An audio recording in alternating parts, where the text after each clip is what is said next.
G'day guys, and welcome back to my channel. In this video we're going to be doing component harvesting. Now I know this isn't something that interests a lot of people, but for those it does. I thought I'd just upload it. If people watch it, they watch it. It's going to be titled component harvesting, so it's not like anyone's going to waste their time watching it, expecting something else. But I've got a few random things here. In the last harvesting video I did one of these boards and I couldn't find the other one. I found this at a later point when I needed some MLCC caps I stole from there. But it's got a whole load of N-channel MOSFETs on it. I think they're all N-channel, maybe some are P-channel. There's a few good parts on here actually. These MLCC caps are nice value. I'll take those Y-class caps, whatever they are. And I remember electrolytics were good on here too, because I had two of this exact same board and they came out of, well, not a working TV. The TV was broken, but the backlight circuit was working, so these were working. Can't even remember what these came out of, but obviously I didn't care about the rest of the board and I just ripped them. They're Nichicon 660 microfarad at 450 working volts. I got the power supply from my old power supply from my new multimeter. I'll take the fusible IEC socket. There was a synchronous rectifier that I have the data sheet for. I'll take that. I'll take the switching IC, little surface mount bridge rec. I'll take both these because I rewind, all three, because I rewind on my own cores for my own needs when I build my little switches. And that's where I get my parts from pulling apart, different power supplies. I'll take that cap and I'll test it. If it's low ESR and good, I'll keep it. If not, I'll spin it. The polymer cap, should be a polymer cap, I think it is. I'll take that. I'll take a little inductor. Pretty much a lot of the stuff on here I'll take. It's all brand new. It came out of my multimeter I just bought. So there's that. This is a switching power supply out of a TV. I've already taken some things off of it. Again, it was completely working. There was nothing wrong with it. Alright, sorry about that. I'm always wanted when I start doing something. That's just my life. So, yeah, this was working already. I started taking parts out of it. As you can see, there's a lot of nice, big, chunky SR something 515 0 diodes, NTC, an inductor, something under here obviously a switching FET for the transformer, little circuit board PCB mount fuse, PC817 or something like that, optocoupler. These caps already started to bulge here. That doesn't necessarily mean that they're all bad, but because it's going to be a two-stage pi filter and the ones that are closer to the output, and it's multiple outputs too, so yeah, there's a chance that some of the caps are good, some aren't. Now let me just go off on a quick tangent before I continue. If anyone's wondering why I am even bothering doing this is basically, let me just show you. I've got some really big boards to go through, stuff like that. It's got a lot of stuff on it, good quality stuff too. And I've got all of them. And that's probably what I'm gonna get, because we don't have council cleanup here anymore, so you can't just go pick up old electronics off the side of the road to gut. So basically, the milk crate and a half of boards that I've got, other than things I come across every so often, or things I decide I don't want anymore or can't fix or whatever it might be, I'm not going to get handfuls of boards for free and just be able to gouge components. So you bet, what's the saying, my bottom dollar or whatever it is, I'm going to be taking everything I can off of these boards that I would ever use, This is out of a stereo. This has just got 3 regulators I want off of it: LM7812, 7912, 7805, or M05, sorry. But anyway, again, the only thing I'm going to want off this is the inductor, the transformer, the PCB mount fuse, the optocoupler, and the switching regulator IC. I'm not going to even bother with anything else on there really. I might take that capacitor, CBB style one. But yeah, the thing is with a lot of these caps, because they're self-healing, they lose their value as they self-heal, blowing open from spikes in the power line. So it's not usually worth salvaging them, because you know, if you take a 0.47 off the board, it's probably only a 0.11 or a 0.22 by the time you get to it. But there's a few chunky diodes on there and a couple of switches I'll take. NTC. Don't know what's inside that. I'd imagine either a fuse or a resistor.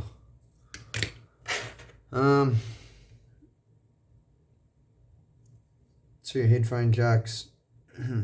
Little volume control that's got a power switch integrated into it. I haven't seen one of those in years, so I'm definitely taking that, because I'm sure as soon as I throw it in the bin, I'll have to fix something that requires this exact part. That's always what happens to me. And you know, I already got a few LM386s and they're nothing special obviously, but I have to take this one. I have to. It says LM386-1, and after it says Golf.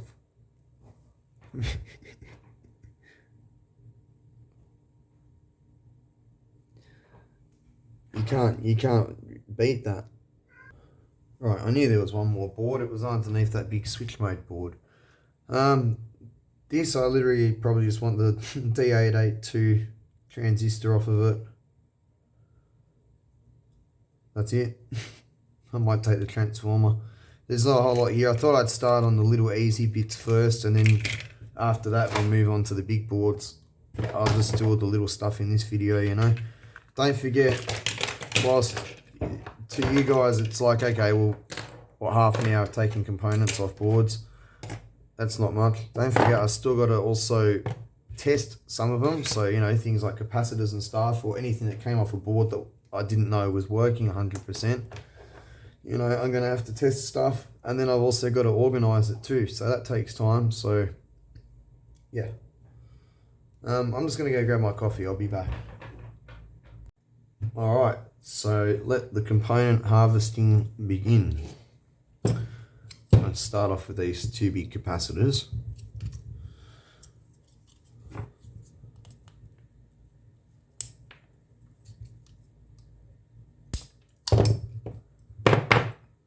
I've actually got a nice collection of capacitors.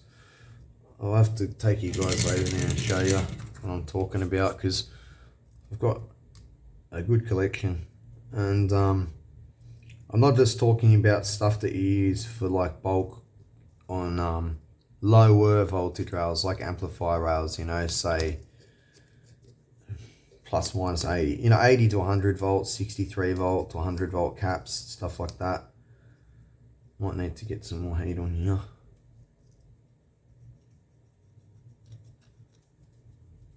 Maybe not.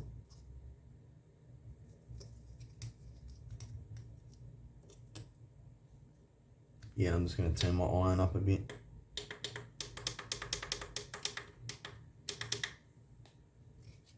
That'll do the trick nicely. Bloody board's in 2 pieces.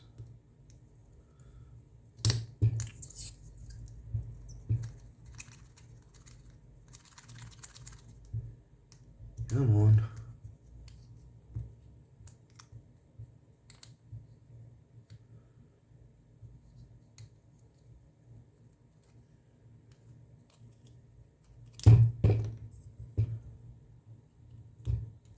There we go.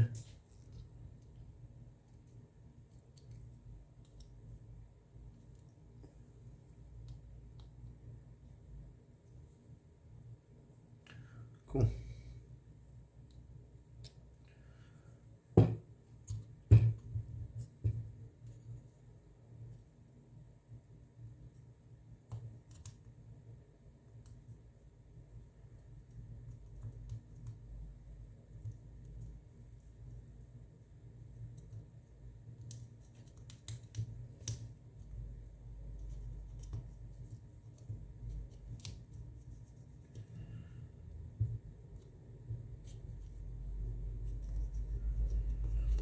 might cut this board into 2 pieces. It might make it a bit easier for me.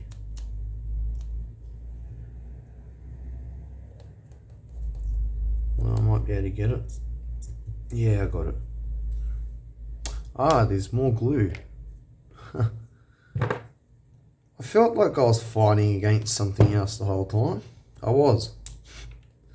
And it had that solder's just about to give feeling, so I thought it was just the solder's not melted enough. Even though visually I thought it was. Well, that explains that. I'll just turn the temp back down on that because I hate turning my iron up to high temps.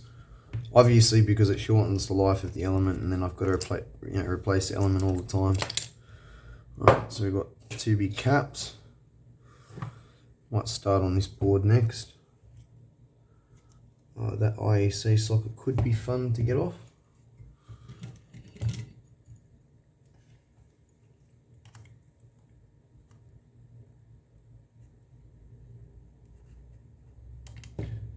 Actually, seeing as I don't want this board, I think I'll take everything else off first and then I'll just cut around it. I can take the pieces off individually. It'll be a lot easier for me. Yeah. Because there's not too much I want on it anyway.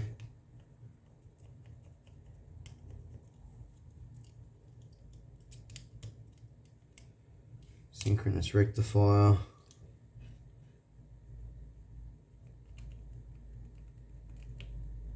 Switching driver.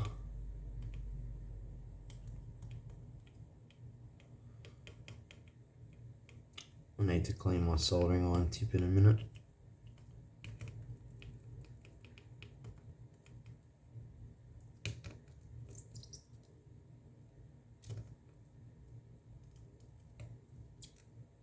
I get the feeling this is glued to the board. Yeah.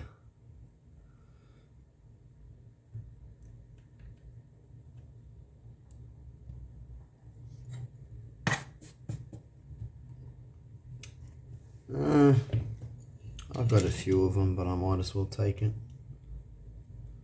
Probably won't bother with any more. Yeah, everything's glued. Alright.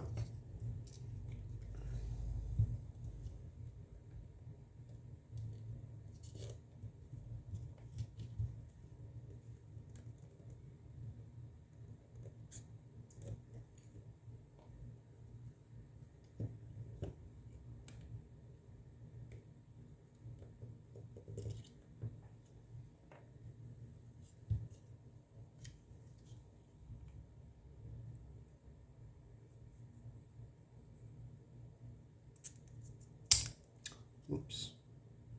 Oh, that's alright. I thought that was one of those inductors that's got the plastic base. I hate that. Sometimes when I pull them out, put too much pressure on them, and I snap the base. Doesn't necessarily mean the inductor's ruined, as long as I haven't broken the wires off.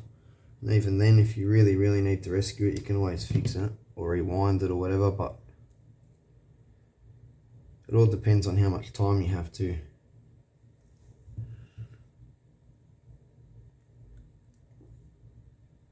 So I probably won't even use this inductor as it is. It's mainly the green core that I want.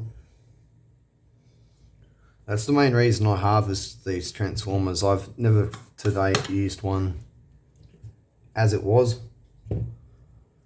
Common mode chokes, yeah.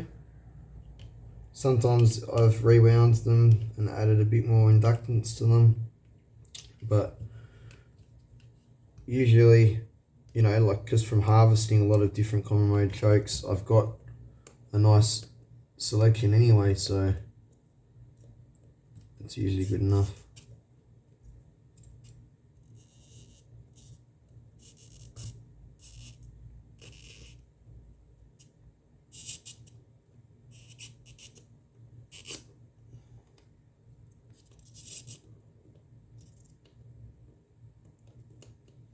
Nah, I screwed that. Yeah, I screwed that. Oh, that's rubbish. I don't know why I'm throwing the components on the bench. The components go in the bowl. That's what the bowl's for. The bench is for the rubbish. Fusible resistor. Don't know if it actually is a fusible resistor. So I'll do testing on the capacitors and all, you know, suss out the resistors and all that sort of stuff. I never salvage resistors unless it's a fusible type. Or something ridiculously special, you know, if I come across, say, a 0.1 or a 0.01% resistor, obviously I'm going to take that because they're bloody expensive, but, you know, if I just come across normal resistors, I don't usually take them. Yeah, I think that is a fusible resistor. Yeah, it is. Alright.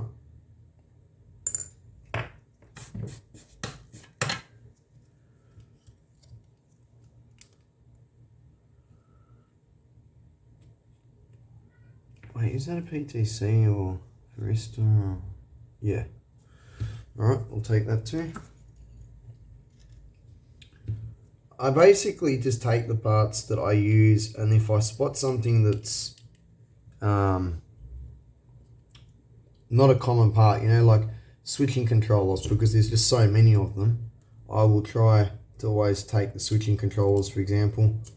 But apart from rare parts, not rare, but, you know, stuff that there's just a lot of different types of, so you can't just take one or two and expect that to be able to use that to fix other stuff or build stuff. You need a lot of different types, you know. I'll take as much as I can get, but if it's just, you know, like normal components, resistors, capacitors, stuff like that, mainly leave them. Like I said, it's gotten to the point, but now that I'm not able to source more components off the street, I am going to take just about everything off of the boards I've got left. Well, depends on the board. Like, for example, this board's literally brand new. It's been powered up for like an hour. So, obviously all the capacitors are good on it, so I'll take them. But normally, nah. It just depends.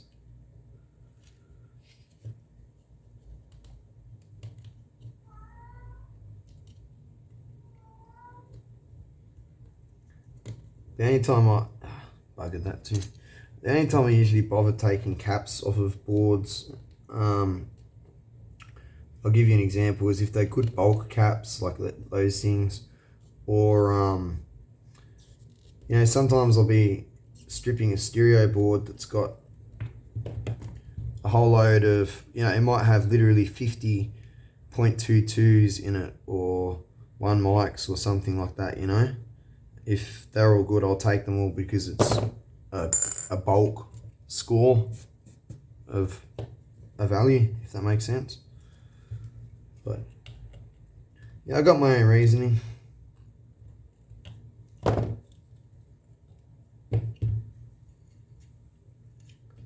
It's not like you know, the stuff goes to waste or just sits there. The amount of stuff I tinker with, and I'm always making stuff, building projects, I go through components.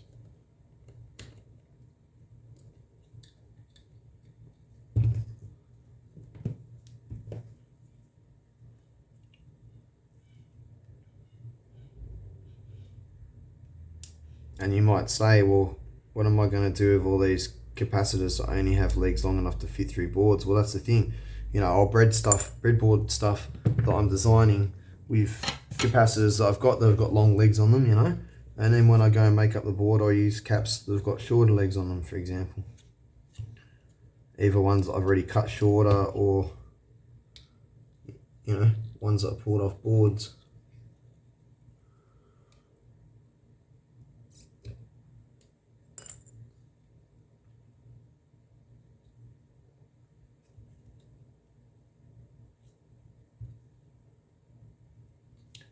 This is glued to the circuit board.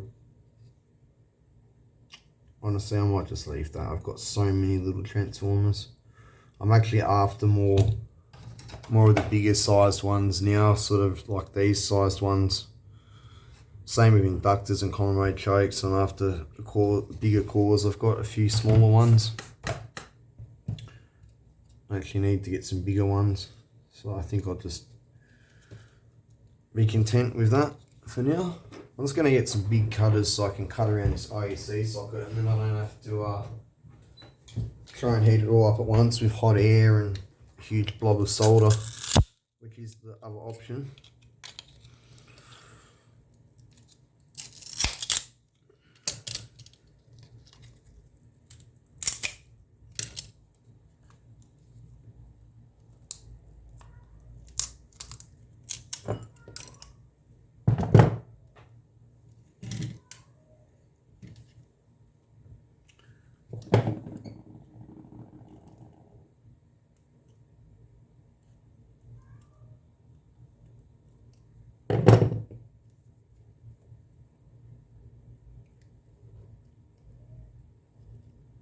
I might just cut this board here too. And all I've got to worry about is singular pieces.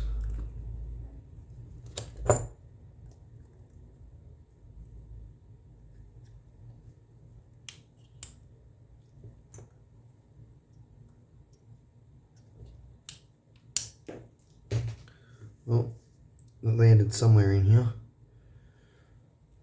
The thing that wasn't good about that is I just splattered solder literally everywhere, and this is a mains power connector. Certainly don't need solder all over that.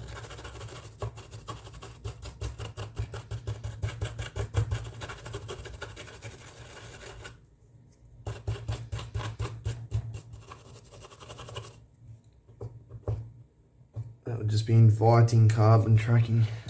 Alright. Got a fused IEC socket with, already got quite a few fuses too, but again, that's something I do go through. You know, every time you get something that you need to fix, a lot of the time it's got a blown fuse in it. Sometimes when you're fixing stuff, you pop fuses yourself. 1 amp fuse. Cool.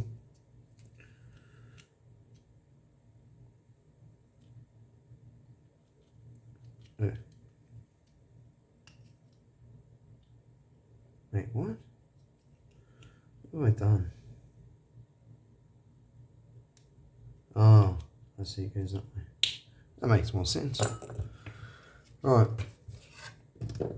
Soldering iron's gone to sleep. Nothing new there. I'll just wait for that to heat up. I'll just start taking off some of this stuff.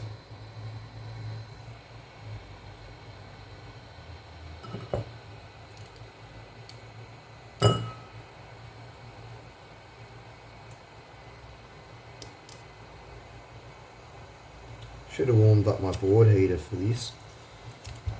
I know, because the last time I did one of these boards I discovered that it had insane ground planes on it, and it just wicks all the heat away. And I have a little board heater literally just over there, but oh well.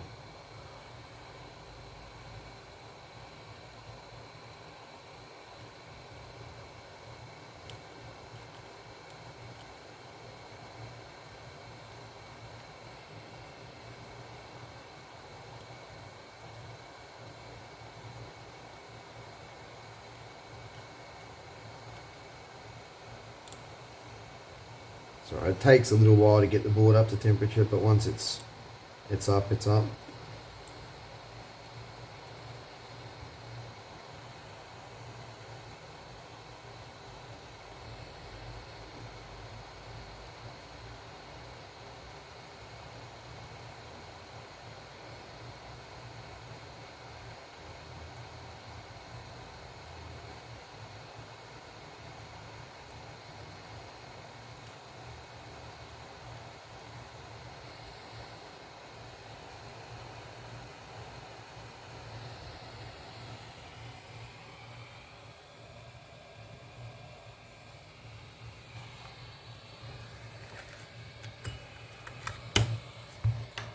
I think what I'll do is, whilst the board's still hot,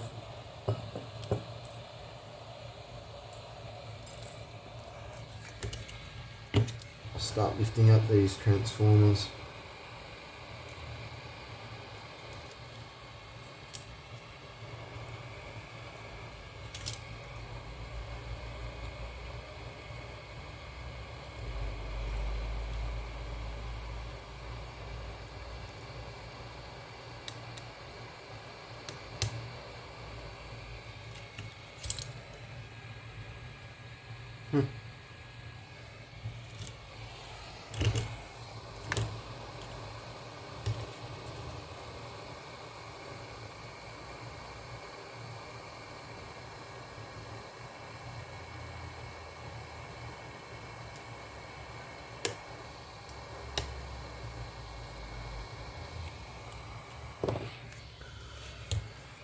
Take the other ends off too, seeing as that's what I'm on right now.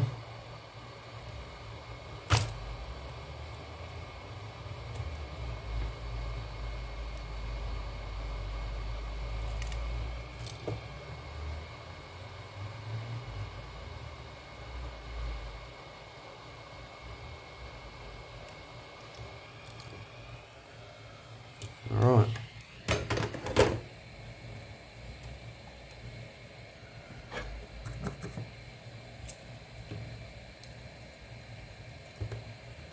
Now these are glued down too.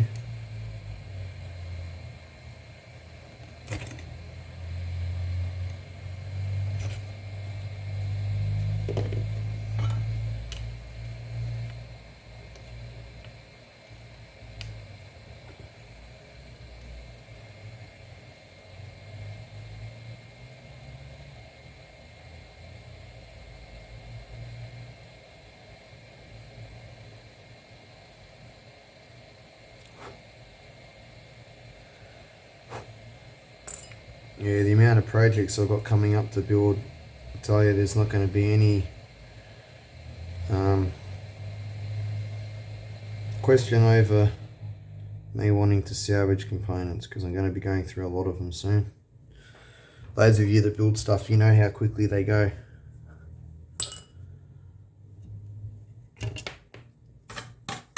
I don't know, maybe if you're just repairing stuff, you probably don't go through them as quick, but once again, silicon down.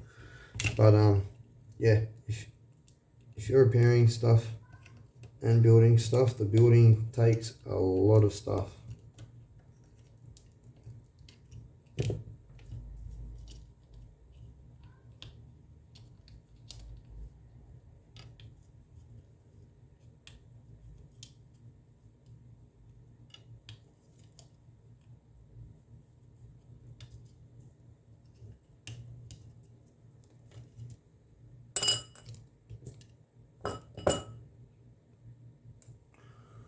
Alright.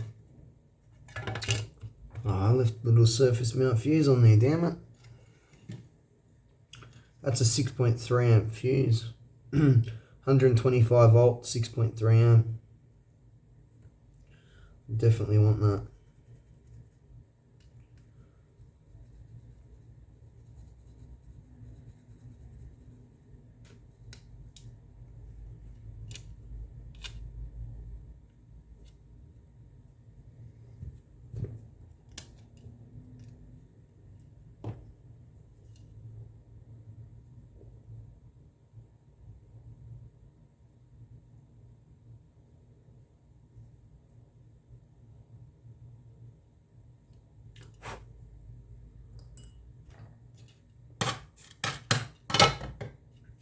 Actually, I'll just test that fuse just quickly and make sure it's not open from me heating it.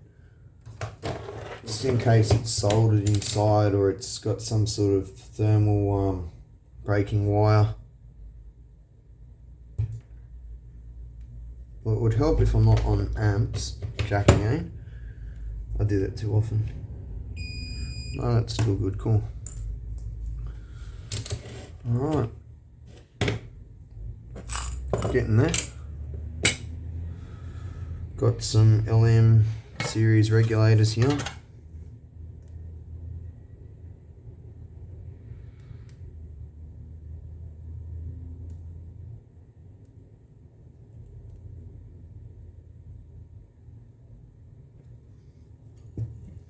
Might as well just make 3 huge blobs.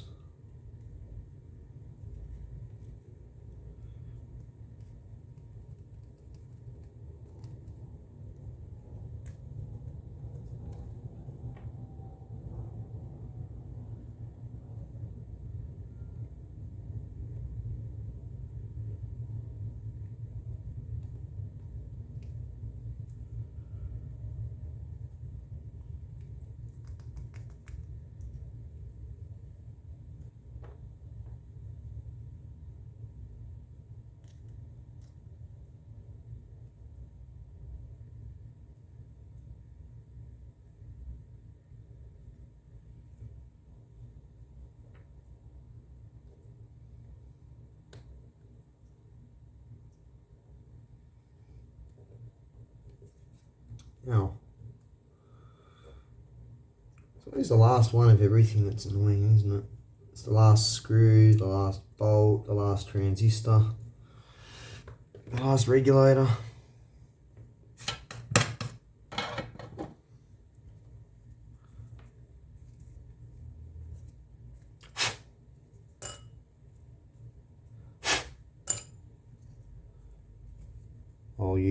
I'll go through them. I'll use plenty of them too. Alright, what else? NEC branded D882. Telling you, sometimes that's the other reason I don't mind taking components off boards too. You get proper branded stuff. You know, a lot of time when you buy components online, unless you actually get them from a proper place, you just get some Asian crap. That's a proper NEC transistor. You know?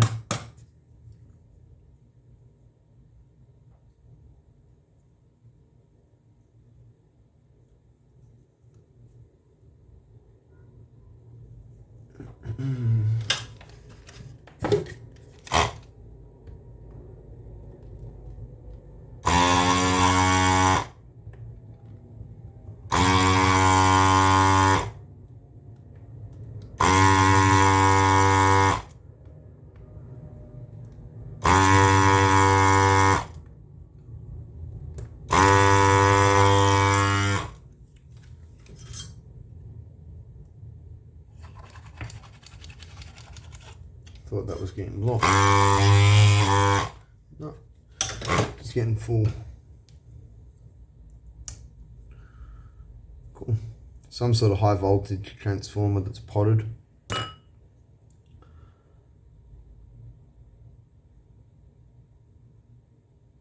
Interesting. Is that silicon wire? Yeah, silicon wire. You know, heat-proof silicon wire.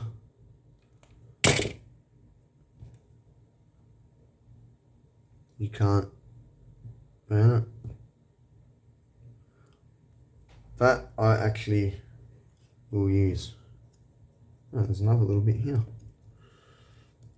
That comes in very handy sometimes. Just depends again what you're building, but sometimes you need to put a wire in a very hot place.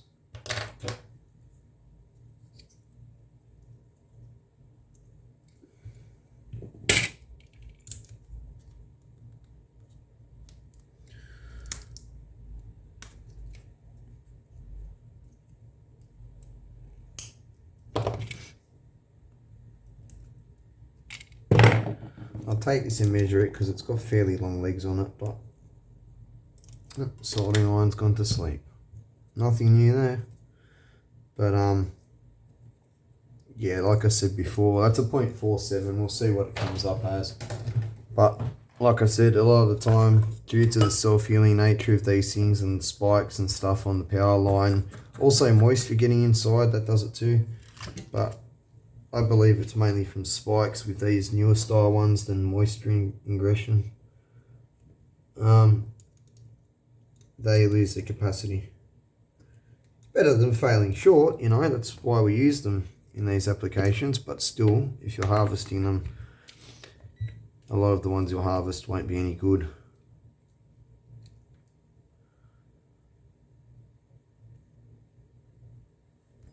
Surprising.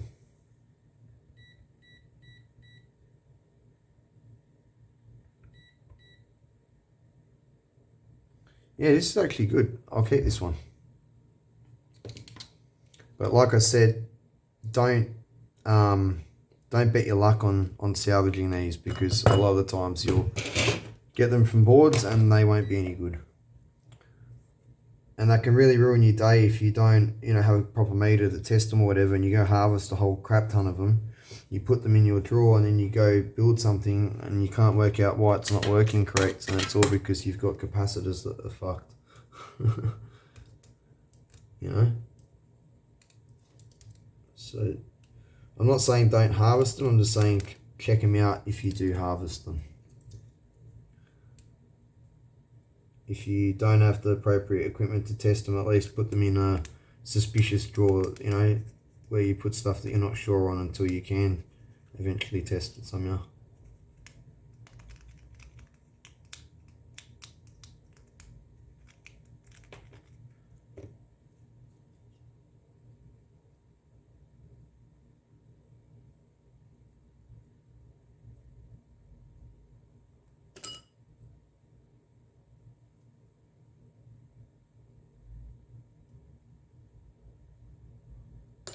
Couple little switches.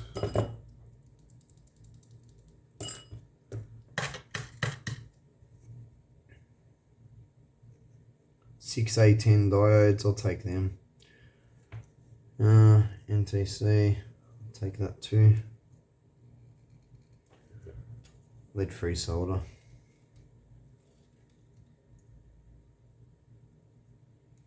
Oh yeah, that's what I was going to do, clean my tip before I start oxidizing it. I'll do that in a second too. Oops.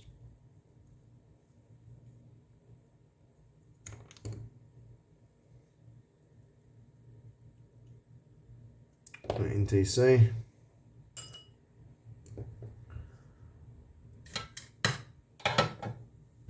What is in here? Is this a fuse?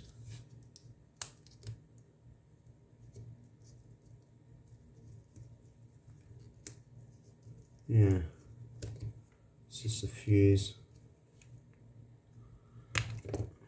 I'm not really worried for the fuse holder, but if I can take the fuse out, yeah, I'll take that. Why not? It's not blown. Be very careful doing this. You can smash the fuse and get glass in your eye or your hand or somewhere else. You don't want that. Alright, I'm just going to take these diodes off the board. 6A10s. Nice chunky power rectifier diodes in terms of through-hole ones anyway. I may have to put a bigger nozzle in my desoldering pump for these. I don't have too many of them. I really want to take them because I'm pretty low on them. I guess they are diodes, they can handle a bit of heat. Let's just see if we can lift them out.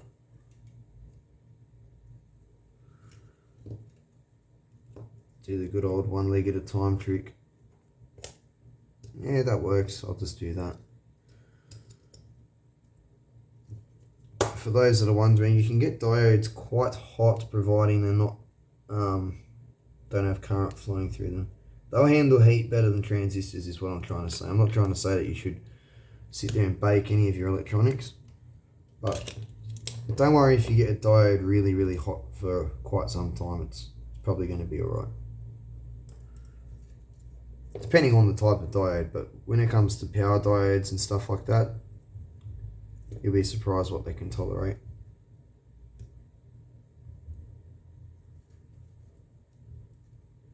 I'd say diodes are probably one of the toughest silicon devices there are in terms of heat.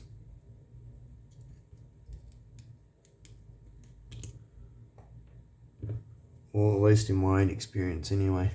You tell me if you think otherwise, but in my experience I'd say silicon devices, diodes seem to handle heat more than anything.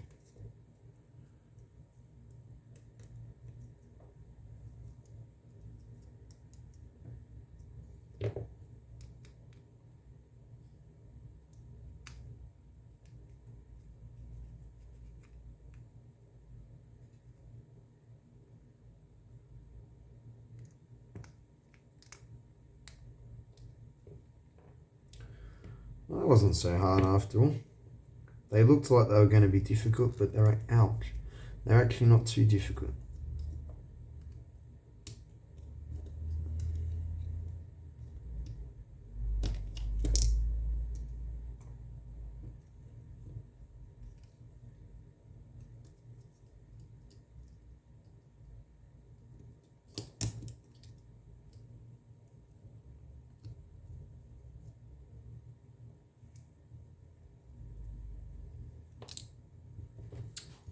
Where'd that go?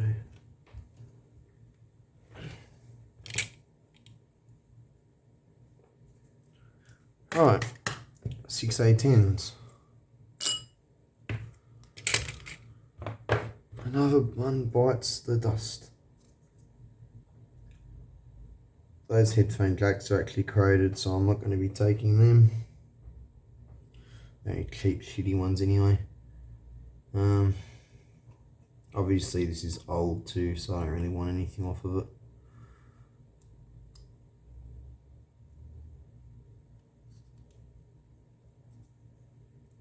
I was going to take that old school LM386 that says golf on it because I just think that's interesting. I've never seen one that says golf.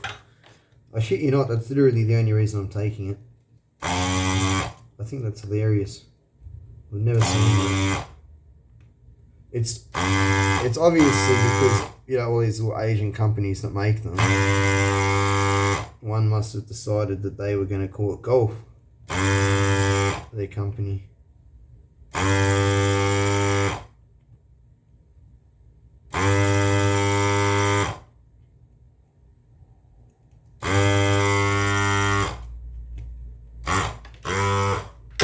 But what an interesting name.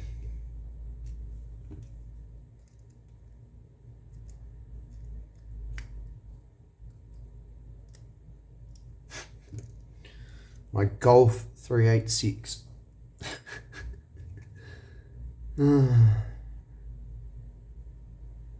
That LED is that old that the legs what do you call it, corroded. I might actually take that. Reason for that is because most of you probably already know this, but old LEDs are a different technology, and sometimes if you're using them in a current source or something, certain circuits these come in handy for, and like I said, they're an old technology.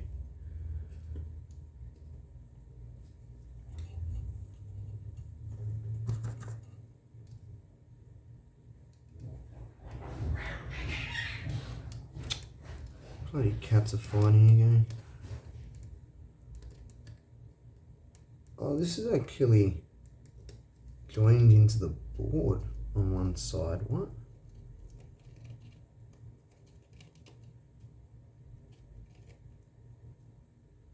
Yeah, it's riveted into the board on one side. I can't take that. Oh, that's really not that important anyway. A load of M7 diodes. Basically, that's the surface mount equivalent of 1N4 007s.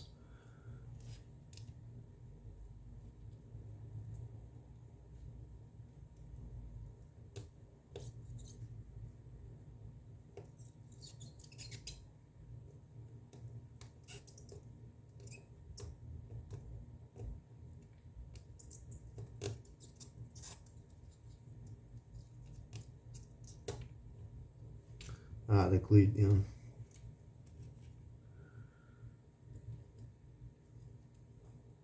That looks like a surface mount inductor. I know, it's a diode. That might be a Schottky or just a high power diode.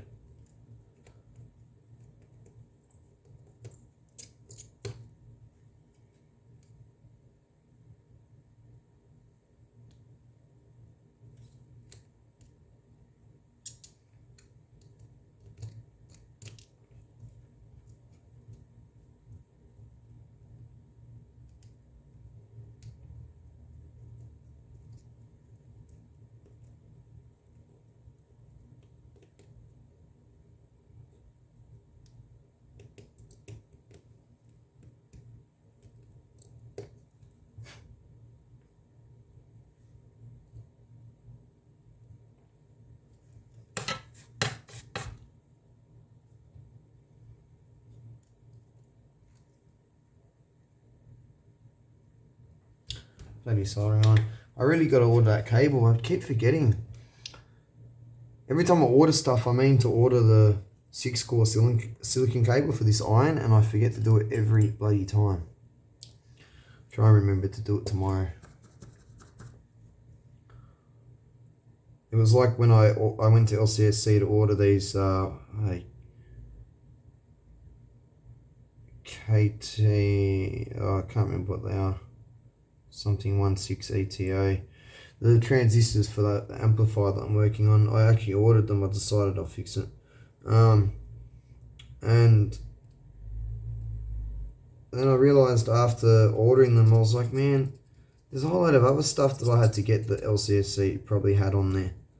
Some of the components that I was going over in my components shopping list, it's on my desktop up there. I was saying like I need to order these things and it's completely forgot.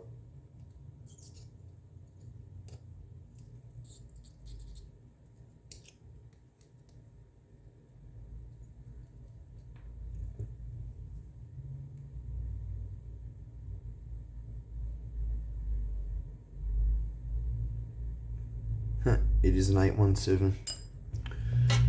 Most common optocouplers you'll find are probably 123s and 827s.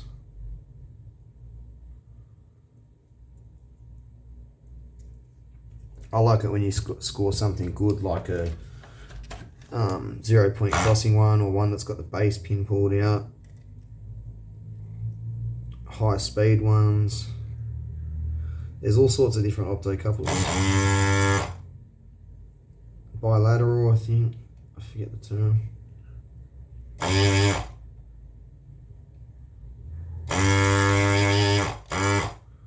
The ones with the base pin, comes out. They come in handy sometimes if you're designing your own switching power supplies. You can actually get it to switch faster. Or you can get the transistor to turn off quicker, should I say. But you can do other funny things with it. If you want to, you can make it switch slower. You can do interesting stuff because the base pin's pulled out.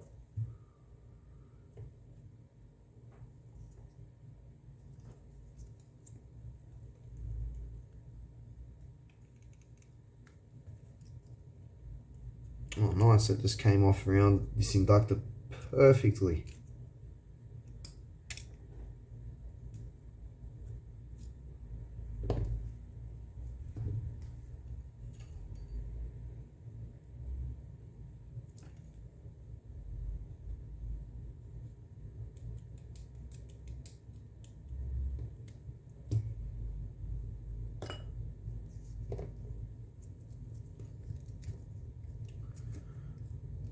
Take this, can't think what it is, probably polypropylene I think, or maybe it's a metallized film. I think it's a metallized film actually. CBB style. Yeah, it's a metallized film, I'm pretty sure. Of some sort.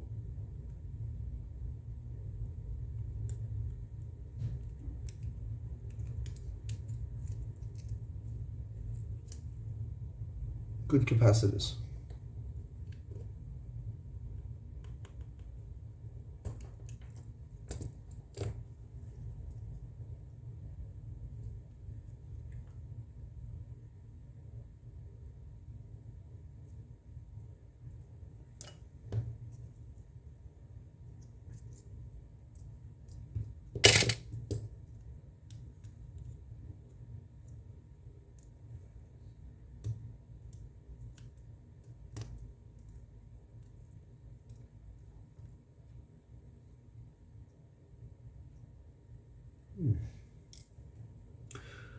All right.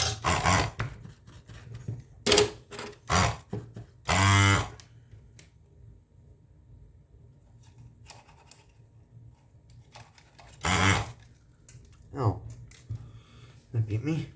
Fuck.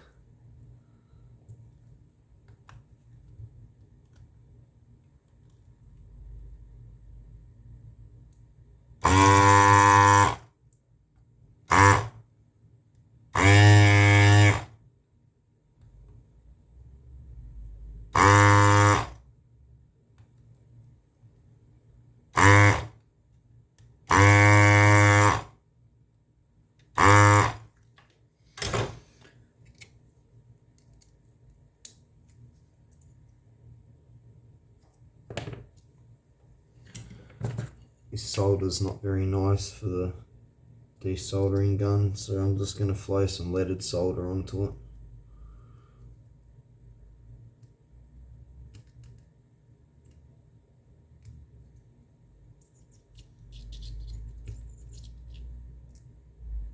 That's much better.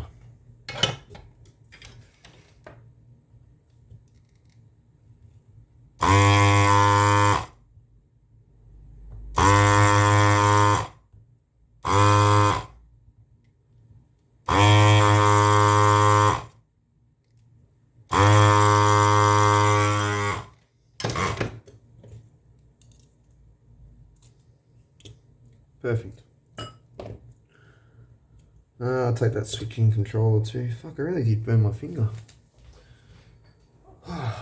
Excuse my language, it stings. It's always the little ones that sting.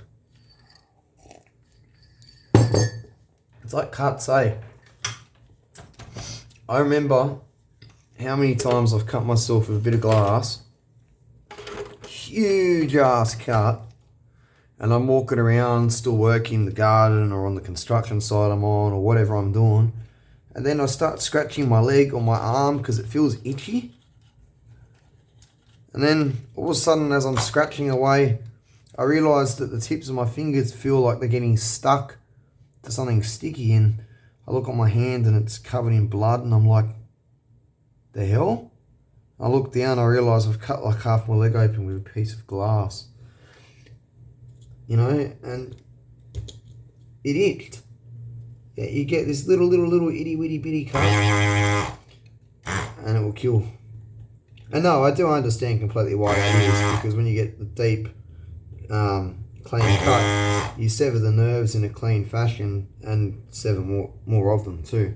And when you get a small cut on the surface, you don't sever your nerves, and even if you do sort of sever them a little bit, you don't actually sever them as a clean cut. You just more damage them, which leaves them still half working, causing you pain.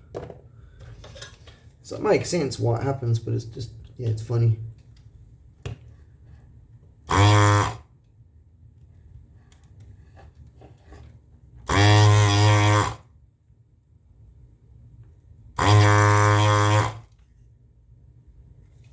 I don't know if I should flow solder in here. Yeah, I probably should. Oh well.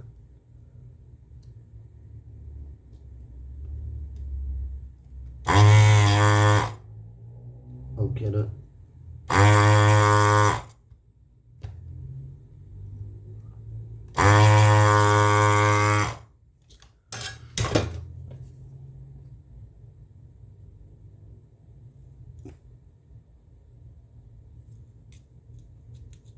Oh, I think I have got it. Ooh. We ooh. That almost went bad twice. It just caught up.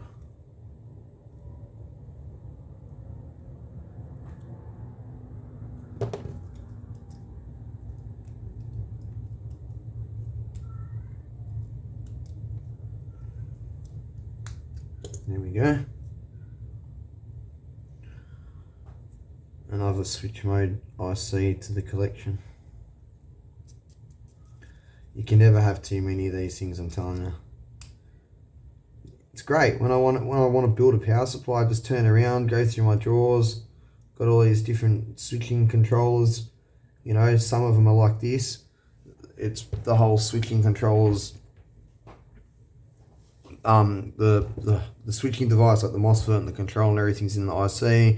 You got other ones that go to external gate drive circuitry, and you can be really nice, build really nice big switches with those ones, you know. Just depends. I'm going to take that diode because that's a Xena diode. It might not be, but typically the little glass style ones, when they got a blue line on it, a lot of times they're Xenas.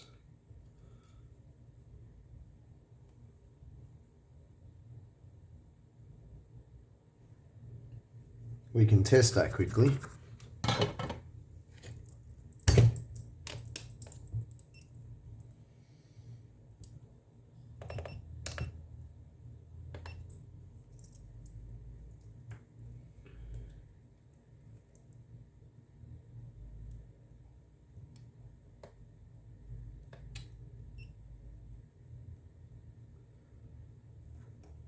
left solder on one end of it, and I can't get my clip on it because it's not flat.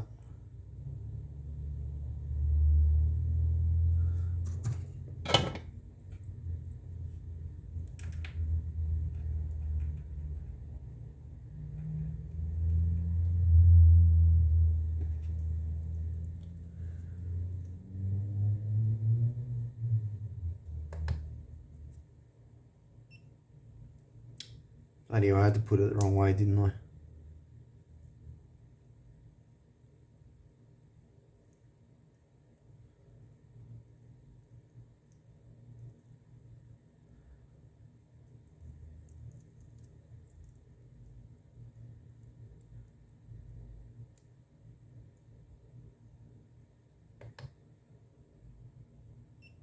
Yeah, there you go, it's a Xena.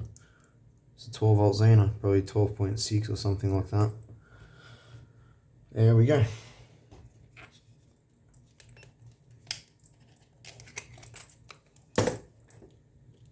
Alright, there's nothing else I can be bothered taking off there. That's actually just a capacitor safety cap. It's alright, I've got enough of them. If one's real easy to grab, I might grab it, but you know.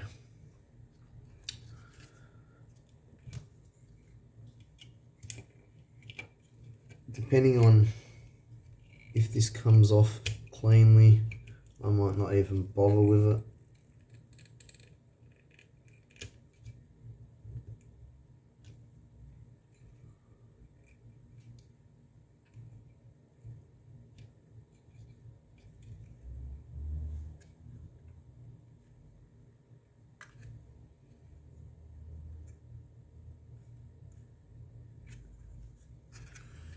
You know what, just leave that.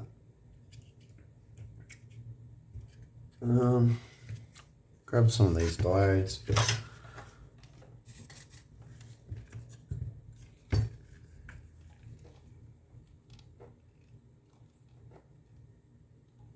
Yeah, okay, I'm gonna have to flow some solder into them. They don't want to come. Another one of the exact same 817, also mounted off to the side. I swear this one wasn't straight either. Where is it? Yeah. You see how the legs are opposite lengths?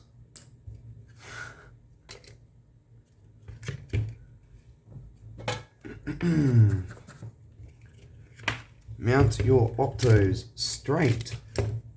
You don't want the electrons to fall out. Or slowly roll out.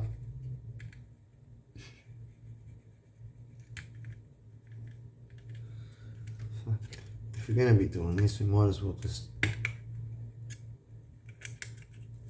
pull them out.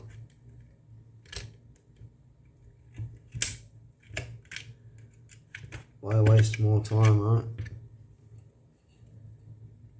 And my desoldering gun.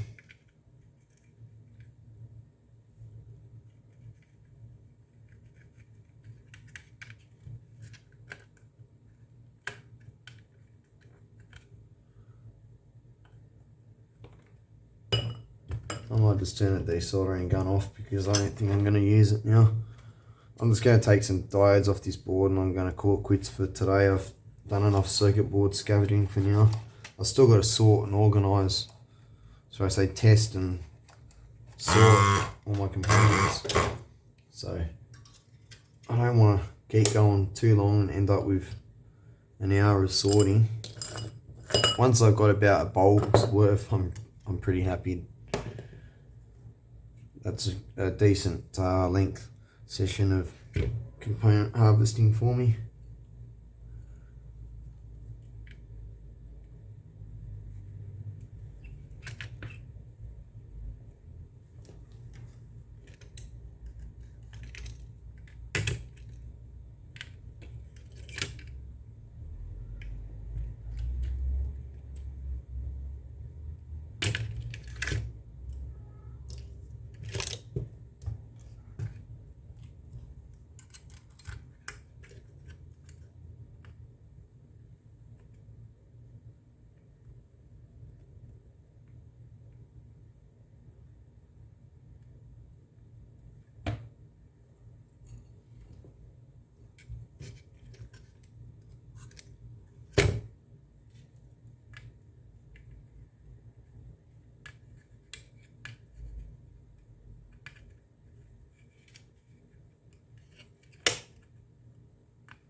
These are, by the way, SR 560s. I swear there was some other ones in here too. So I might have a combination of diodes here. Let's just see. There's SR 520s, MUR 460s. They might have come out of a different ward. SR 560s. Yeah, I've got a few different diodes. That's good.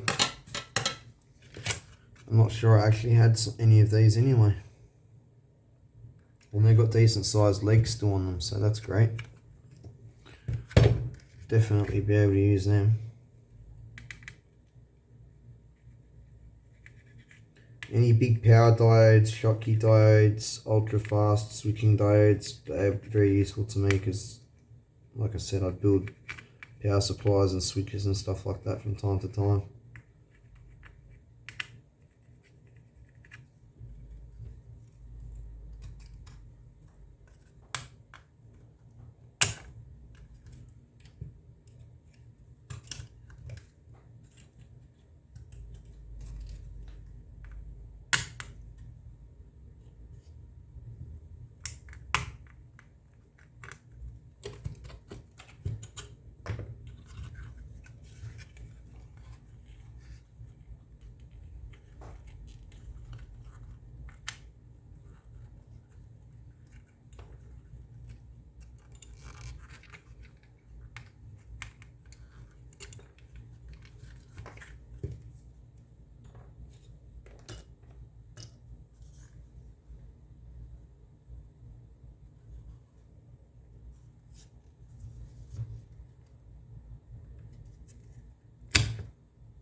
That was a bit violent.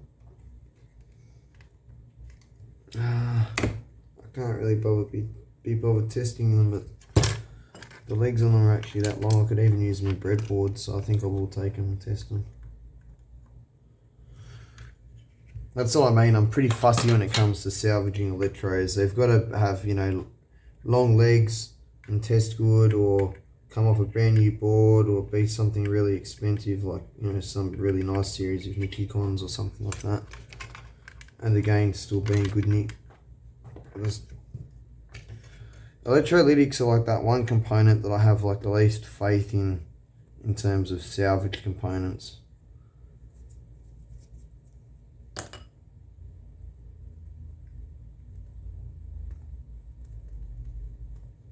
And I'll test them and I'll compare them against ones I've got, and if I don't like the way they test out in terms of parameters, I'll just bin them. I'm very fussy like that because I want to know that when I pull a capacitor out my drawer, it's the absolute, you know, best quality it could be, and that way I don't end up chasing my tail in projects because capacitors weren't doing their job because they were shit, you know.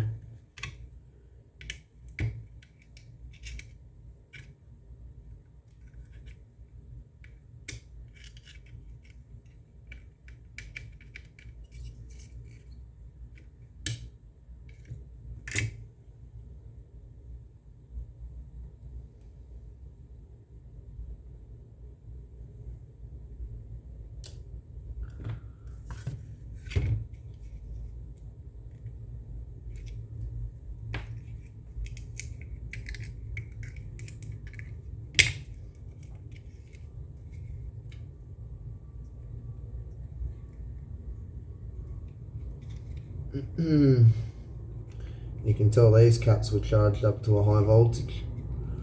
The legs are covered in dust and stuck to them. They probably had the 380 volts on them. I'm actually surprised that even that makes dust stick to it, but it does. You'd be surprised. Obviously not like, you know, the anode cap off a CRT or something like that, but the higher the voltage, the more the dust will stick to it.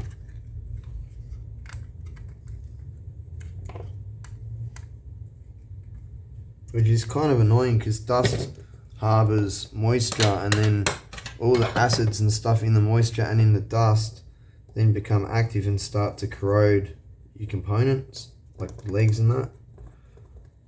so I hate dusting stuff.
I got a feeling these caps are going to be getting binned, a lot of them. There's not too many here to go through, so I'll go through them. Yeah, that's all the caps I'm taking. I think I'll just take that inductor, the switching device that's on this piece of aluminium, surface mount fuse, maybe those 2 big power resistors.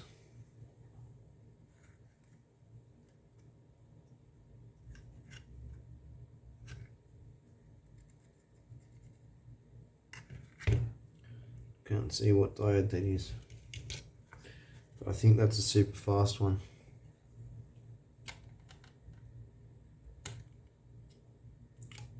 Super fast or ultra fast. The part number looks familiar to me, but I can't read the whole number.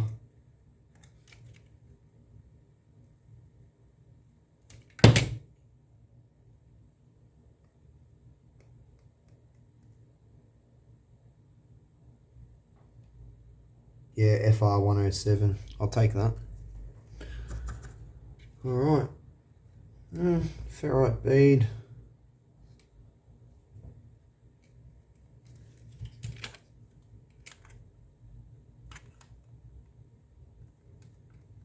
Again, something that's handy if you're into playing around with switches and building them. Salvage all inductors and ferrite beads and cores because you can rewind them, reuse them. They come in handy.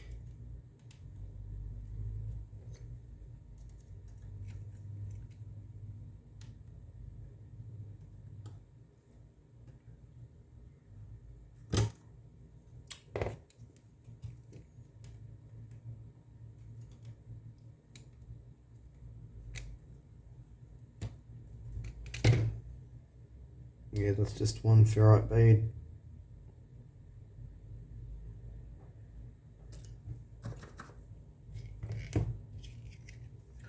I'll take that inductor too. Damn it, I turned my desoldering gun off.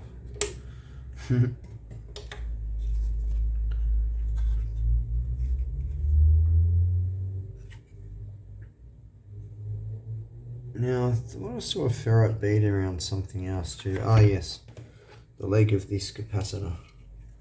Now I'm not worried for the capacitor,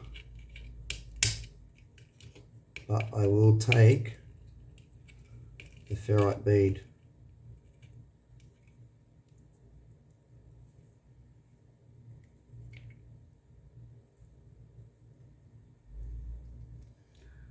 You see, this ferrite bead's even more useful because it doesn't already have a wire through it that's glued into it. Not that you can't get the wire out of it, but I'm just saying this, I can put what I want through it. If I want to use a really fine gauge wire, I can also wrap multiple turns around it and actually build a small toroidal inductor out of that. So that actually comes in quite handy.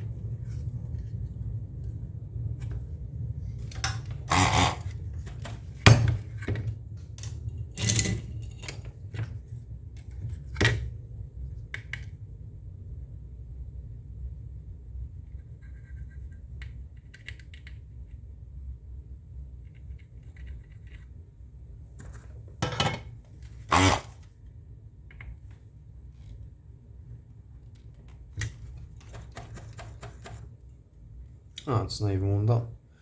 That's right, because I turned it off, I just turned it back on.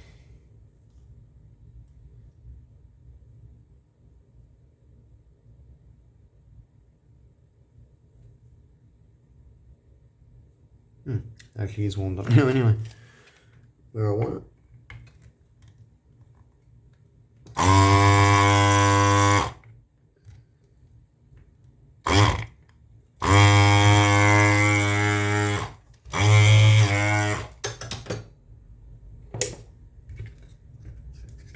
Cool.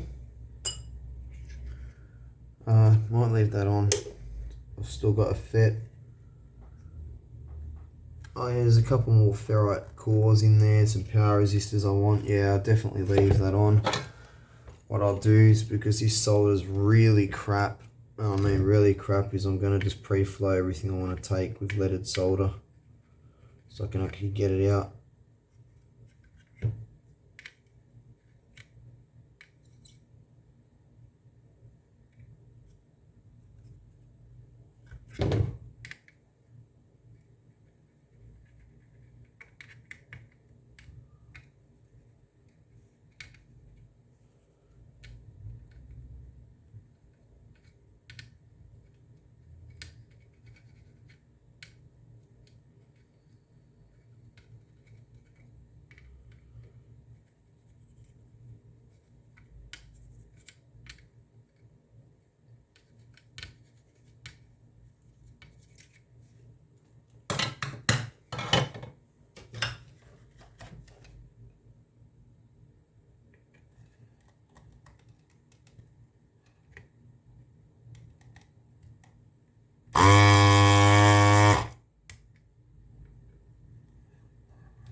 Alright.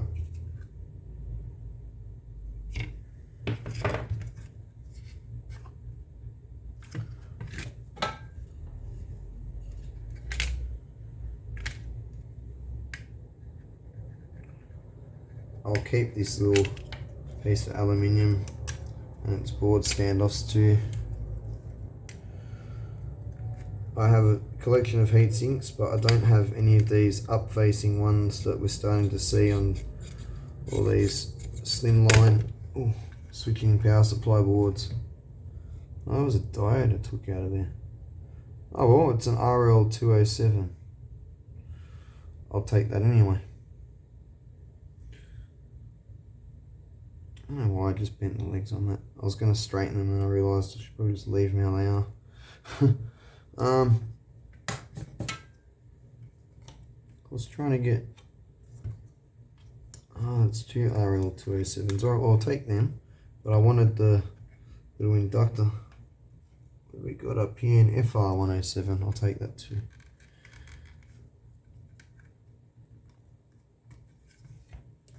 And it's got some high speed diodes. Got a MOSFET with a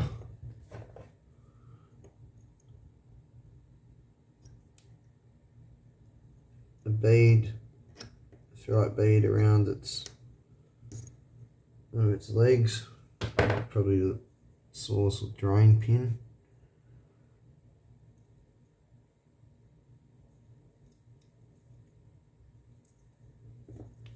Typical.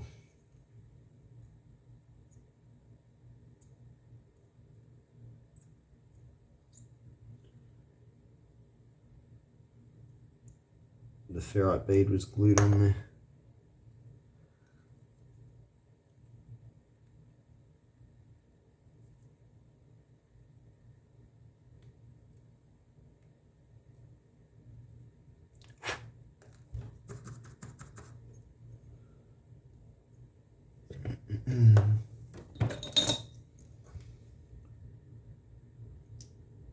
That's an Infineon part.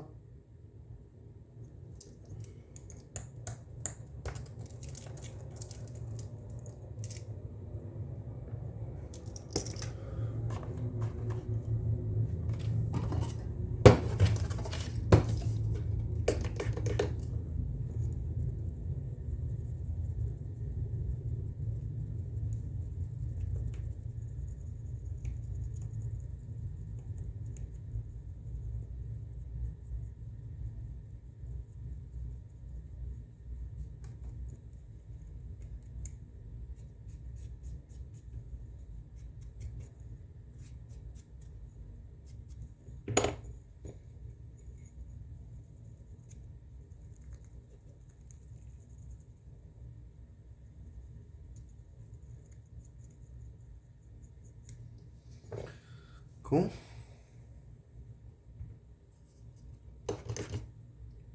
Fuck. I just sprayed IPA in my freaking eye. Man.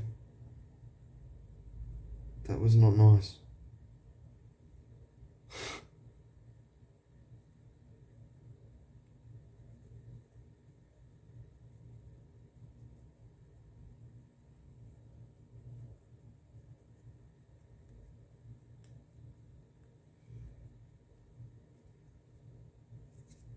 Like a new one. Not really, but you know. That bowl's getting pretty full. The screw.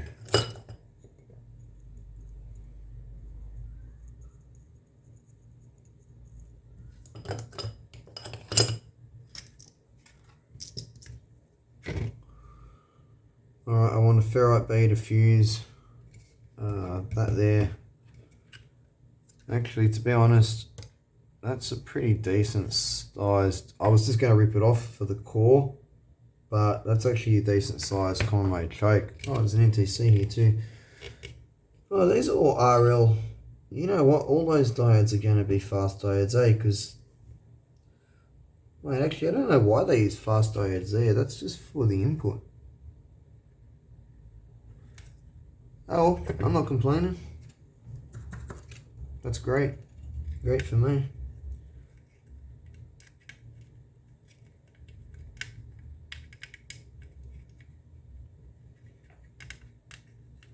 If I'm building, when I build a switching supply and I need it to be really, really low noise requirements, a lot of the times ultra fast diode or a super fast diode, there's a difference between the two, with a snubber actually gives really nice results in terms of output noise. Now obviously the trade-off there is efficiency loss, but like I said, you know, I don't know if I mentioned this or not, the case scenario for that is when I'm building a small supply and I need it to power, say, a reference or something that, you know, there can't be noise on, and traditionally you wouldn't even think of using a switching supply for it. A lot of those designs I pulled off by using diodes like this with snubbers on them. I'm not saying it didn't take other things too in the circuit to make it quiet. Snubbers on the transformers, snubbers on the switching devices, the way the transformers designed, lots of little things.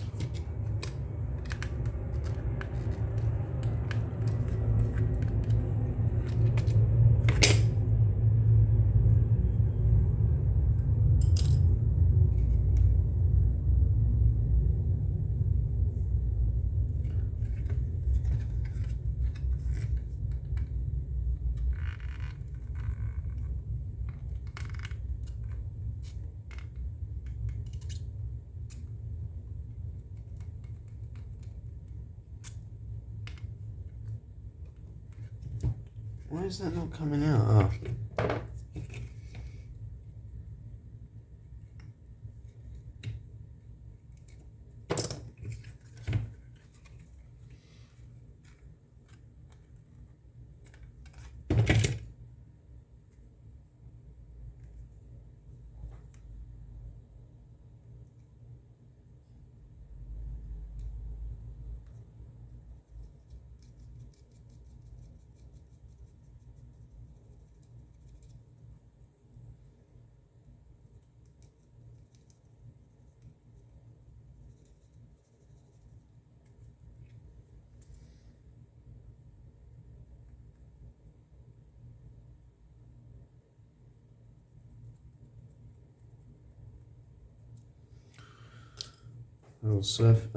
Little PCB mount fuse. I'll get this ferrite core out of here too.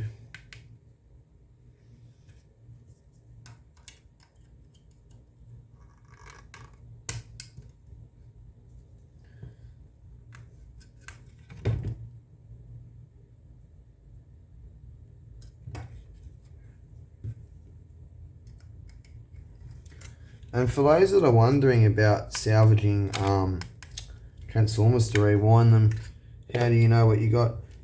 Well, there's maths calculations you can do to work out what sort of core permeability you need and the inductance you need on your coil and the size of wire and all that good stuff, right?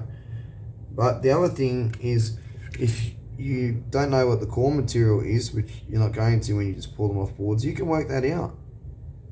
You can wrap some wire around it, for example. One turn around the core, measure the inductance at different frequencies, go have a look at different core characteristics. There's a lot of different ways of working out what you've actually got. So, yeah, no, I've never had a problem with it, personally. Alright, one thing left.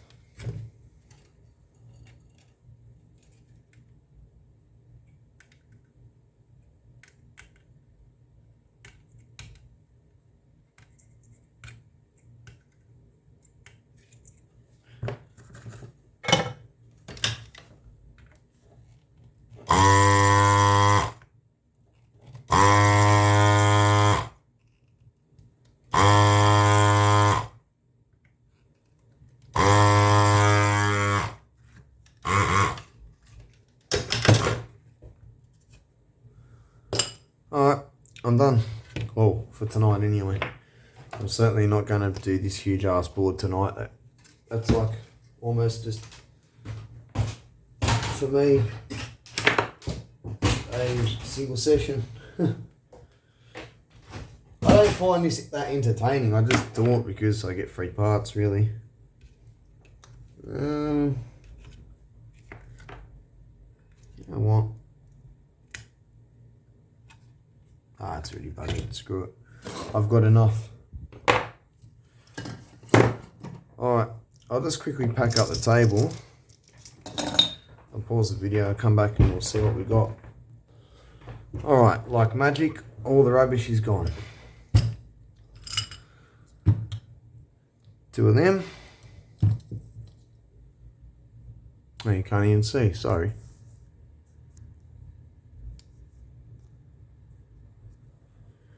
Two of them. Little heatsink. Fusible IEC socket. Now I can't say that any of these capacitors are good because I haven't tested them yet, but excuse me, there is what there is. Transformers. Inductors. Another random capacitor.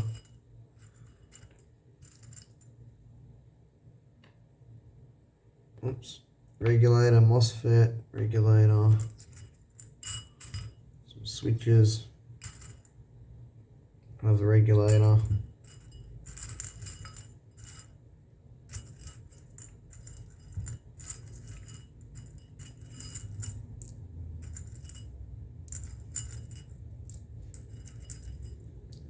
And for more caps.